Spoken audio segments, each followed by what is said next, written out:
adelante toda la cantidad de gente que está con nosotros disfrutando. Ahora le pillamos a este. Ahora pasamos por encima. Con tus... Por manera, en tu ciudad, alrededor de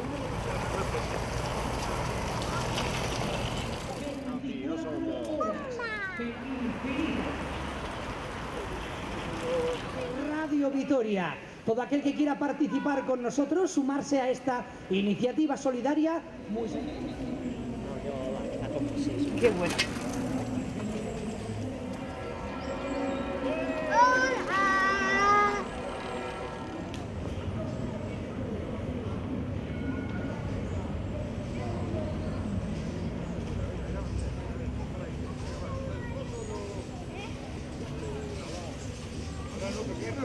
Por supuesto, les recordamos que la vía...